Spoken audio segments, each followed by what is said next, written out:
loves, what's up? Welcome or welcome back.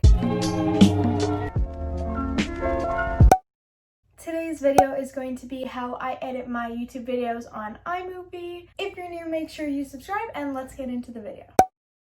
The first thing you want to do is write an ideas list, just something you want to base your video off of, kind of a rough idea of what you want to say and film in your video. Once you have the general idea of your video, you want to write out a plan, not a script, but more of an outline just of what you want to kind of say and what you want to get filmed so that you don't have to reshoot anything that you realize you need when you're editing. Next, you have to film your video. Make sure you follow your plan while you're filming so that you don't miss any shots that you might need later. For most of my videos, I film on my iPhone 11 Pro Max.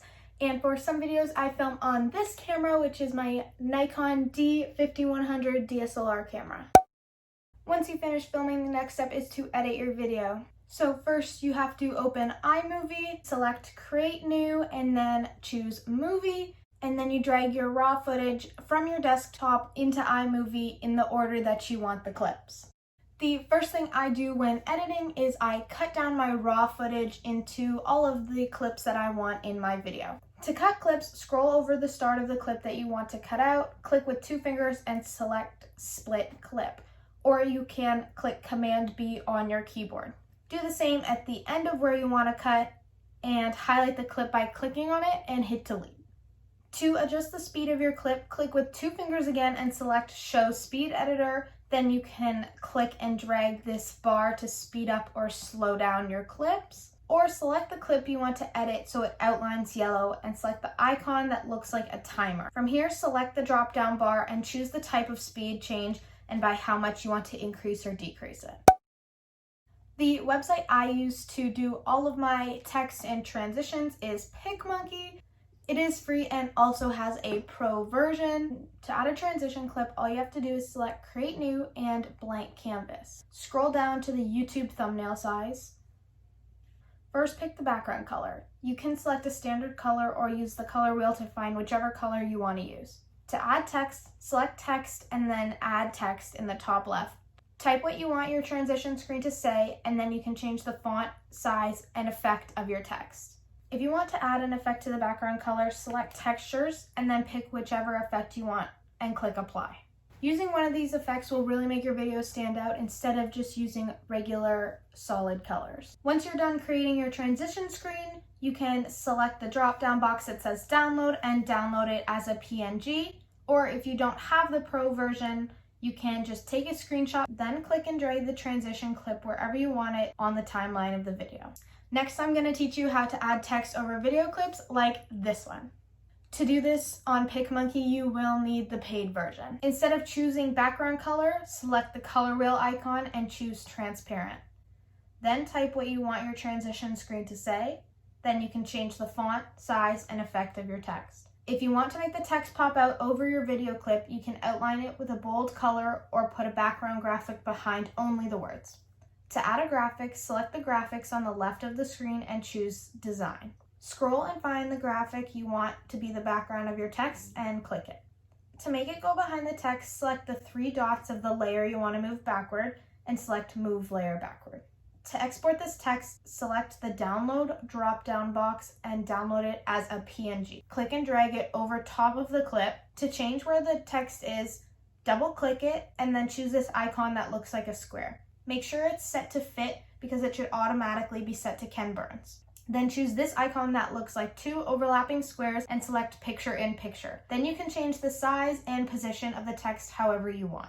If you want to add individual words to the same clip like this one and this one, then keep on watching. As you can see, I already have a text overlay on this clip and iMovie will not let you add a second or third overlay. If you want to create this effect of words popping up as you say them, create a new project, copy and paste the clip you want to use, and then drag it in. Then drag and drop the first PNG overlay you want to use on top of the clip. Make sure it is set to Picture in Picture and place it exactly where you want it. Then export the clip. Once the clip is exported, delete the old clip from the timeline and insert the new one that has the text over it. It should be the exact same clip, but it should be saved with text over it. It should look something like this.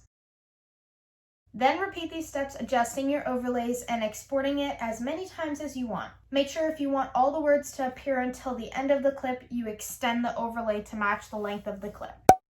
To find my overlays, I just look into YouTube green screen overlays or green screen aesthetic overlays. To put them into your video, drag and drop the overlay over top of the clip you want it on. Choose this icon that looks like two overlapping squares and select green/blue screen. Now the overlay should be on top of your footage. First, you have to find the audio effect you want to use. The iMovie library has their own sound effects. To find them, go into the audio library and then sound effect. If you click this drop-down tab, they are sorted into different categories. Some popular YouTube sound effects are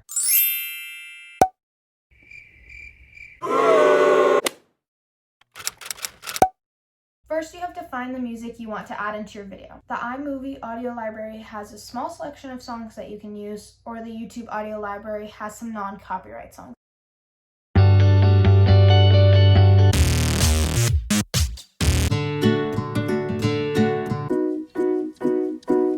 If you don't like these choices, you can go into YouTube and search non-copyright songs for YouTube videos. Free to Use Music is a great YouTube channel that posts all copyright-free music. Some popular non-copyright music artists are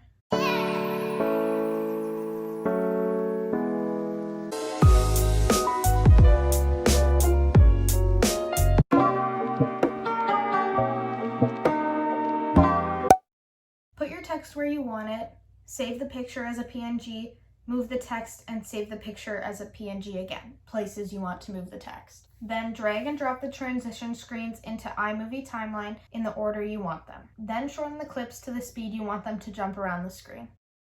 If you're new, make sure you subscribe and let's get into the video. To create my intro screens, follow the same steps for creating a transition screen with text. Then follow the steps to put an overlay and add music. Here's an example. Next, I'm going to talk about how I edit my thumbnails. Make sure you take pictures for your thumbnails before or after you film your video. This is really important because I used to take screenshots from my videos and use them as my thumbnails, but they always ended up kind of blurry and never looked very good. Go into PicMonkey and select Create New and Blank Canvas. Scroll down until you see the YouTube thumbnail size. Then import your picture or pictures into PicMonkey. Adjust the size of the picture you want it to be. Then add text on top of your picture. Make sure it's large and stands out. Then you can add a border by clicking the background color wheel and choosing a color, or go to Textures on the left of the screen and choose one you like. Using graphics is a great way to make your thumbnails stand out and be more appealing. For example, in this video, I'm talking about YouTube, so I'm going to put a YouTube icon in my thumbnail. To export it, you can use the Shift Command 4 and take a screenshot or export it as a PNG file to your desktop. And those are all the steps to how I film and edit my YouTube videos. I hope you guys enjoyed, and I'll see you next time.